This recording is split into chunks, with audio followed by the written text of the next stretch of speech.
म बाउले भने नमान्ने मान्छे तपाईँले भनेको चाहिँ मान्ने तपाईँले त बाध्यता गरेर होइन आज बताउनु पर्छ तपाईँले किन बताउने मैले बताउनु न ल तपाईँले के गर्नुहुन्छ मलाई सुन्नुहुन्छ ल पुलिस बनाउनु ल त्यसो भए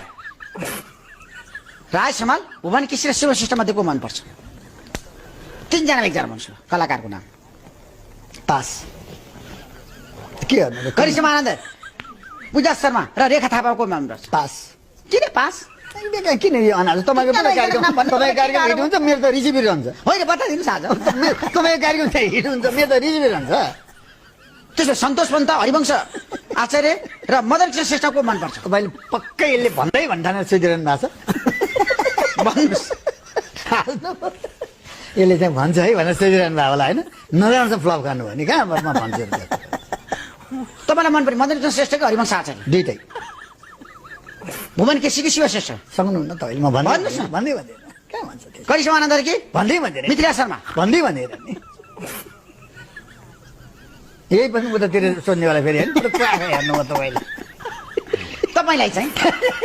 पूर्व राजा ज्ञानेन्द्र सारा महेन्द्रमा को मनपर्छ राजा महेन्द्रमा के मनपर्छ भन्नु के मन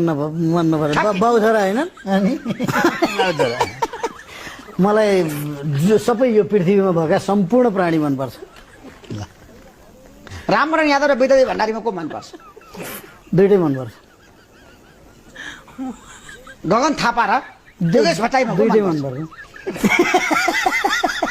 दुइटै मनपर्छ आज जिन्दगीमा पहिलोपल्ट कार्यक्रममा फ्लप सुदन किराती दुइटै मनपर्छ ठ्याक्क भन्छु मैले नाम भनेको छैन मैले थाहा पाइसकेँ दुइटै पहिलोपल्ट तपाईँ हार खाएको थियो तर स्वीकार रेखा शर्मा र सुदन तपाईँले कान किरातीको समातेर तपाईँले तपाईँको प्रश्नको जवाब नदिने कलाकारहरूमा हामी दुईजना ठर्यौँ